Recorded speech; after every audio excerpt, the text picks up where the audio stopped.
अच्छा लोकेश जी, और एक बहुत ही अच्छा इम्पोर्टेंट सवाल है।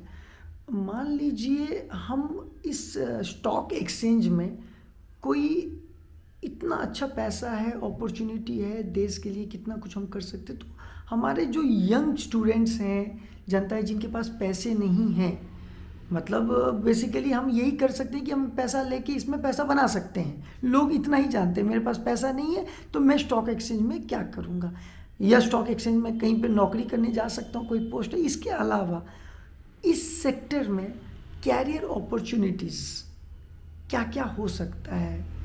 हम कोई और दूसरा बिजनेस कर सकते हैं, जैसे कोई फ्रेंचाइजी ले सकते हैं, या क्या क्या अपॉर्चुनिटीज़ आपके माध्यम से एक इंटरेस्टिंग चीज़ गाइड कर सकते हैं? ये वाकई में ये बहुत ही इंटरेस्टिंग क्वेश्चन है, और मैं बताऊं कि ये बहुत ही कॉम्प्लिकेटेड क्वेश्चन भी है, जटिल प्रश्न है। आप जब कैरियर की बात करते हैं ना, तो सबसे पहले आता है कि क्या आपका रुझान फाइनेंशियल सेक्टर में है। क्योंकि मैं आपको विश्वास के साथ बता सकता हूँ, मेरे बालों को देख के मत जाइएगा, ये तो वो तो एक्सपीरियंस से गया है लेकिन आपका तो क्लीन सेव है। क्लीन सेव है, लेकिन कुछ गया भी हुआ है, ऐसी बात नहीं है। हाँ। तो ये बहुत स्ट्रेस होता है फाइनेंशियल सेक्टर में। तो अगर आप कैरियर बनाना चाहते हैं तो जरूर आइए, लेकिन क्या आपका रुझान है इस स्ट्रेस को लेने के लिए? और अगर यदि हाँ है, तो मैं आपको विश्वास के साथ बताता हूँ कि इससे ज़्यादा रिवार्डिंग कोई भी सेक्टर नहीं है। आपके प्रश्न का दूसरा पहलू कि क्या क्या संभावनाएं हैं। सबसे पहली संभावना यह है कि आप एक अच्छा ट्रेडर बन सकते हैं। दूसरी संभावना है कि आप अच्छा इन्वेस्टर बन सकते हैं। तीसरी संभावना है कि आप मार्केट इंटरमीडिएरीज, जैसे सब stock sub broker, authorise person होते हैं, इन्वेस्टमेंट एडवाइज़र होते हैं, रिसर्च एनालिस्ट होते हैं, पोर्टफोलियो मैनेजर होते हैं। इनकी अलग अलग शैक्षणिक यानी एजुकेशनल क्राइटेरिया है।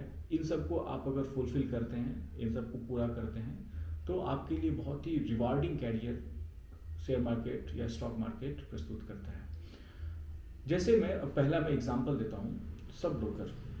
एक्सचेंज कभी भी डायरेक्टली किसी कस्टमर के साथ डील नहीं करती है, उसके लिए ब्रोकर्स होते हैं। आपने नाम सुना होगा ICICI securities, angel one, Zerodha, 5 पैसे, अपस्टॉक, बहुत सारे आपने नाम सुने होंगे। ये मैं नाम सिर्फ एजुकेशनल पर्पज़ के लिए दे रहा हूँ, मेरा कोई रिकमेंडेशन नहीं है, ये डिस्क्लेमर है मेरी तरफ से। तो इन सब के द्वारा ये ब्रोकर सर्विस प्रोवाइड की जाती है, लेकिन ये भी डायरेक्टली किसी का अकाउंट ओपन नहीं करते हैं। ये भी सब ब्रोकर यानी ऑथराइज पर्सन डिप्यूट करते हैं, जो लोगों के साथ, रिटेल कस्टमर के साथ डायरेक्ट लिंक पैदा करते हैं। तो ऐसे में आप अगर 10th क्वालिफाइड हैं, 10th क्वालिफाइड हैं, और आप मार्केट की अच्छी समझ रखते हैं, इसके कार्य प्रणाली की समझ रखते हैं, तो आप सब ब्रोकर के लिए अप्लाई कर सकते हैं किसी भी बड़े ब्रोकर हाउस के साथ। और एक बहुत ही रिवार्डिंग कैरियर है, जिसमें ऊपर का लिमिट कोई नहीं है पैसा कमाने का, ठीक है, जितना आप मेहनत करेंगे उतना।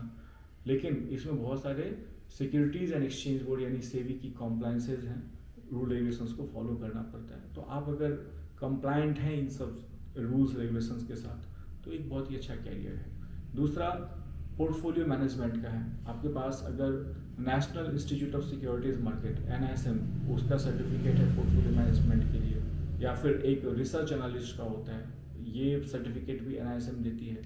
और एक और है जिसको हम इन्वेस्टमेंट एडवाइजरी बोलते हैं, IA, इसके लिए भी आपको सेबी का एक संस्था है सेबी के अंदर में, जिसको हम national institute of securities market बोलते हैं, वहाँ से आपको सर्टिफिकेट लेना पड़ेगा। एंड आप एक सिंपल लैंग्वेज में जो हम बहुत सालों से सुनते आए हैं, स्काई इज़ द लिमिट, तो आप उस जोन में चले जाते हैं, कोई लिमिट नहीं होती है। आपके कमाई का पंख लग जाएगा, और कमाई में पंख लग जाएगा, और आपकी प्रतिष्ठा में भी, आपके रेपुटेशन में पंख लग जाएगा। Wish you all the best, all those who are wishing to make a career in the field of stock market. धन्यवाद, धन्यवाद लोकेश जी।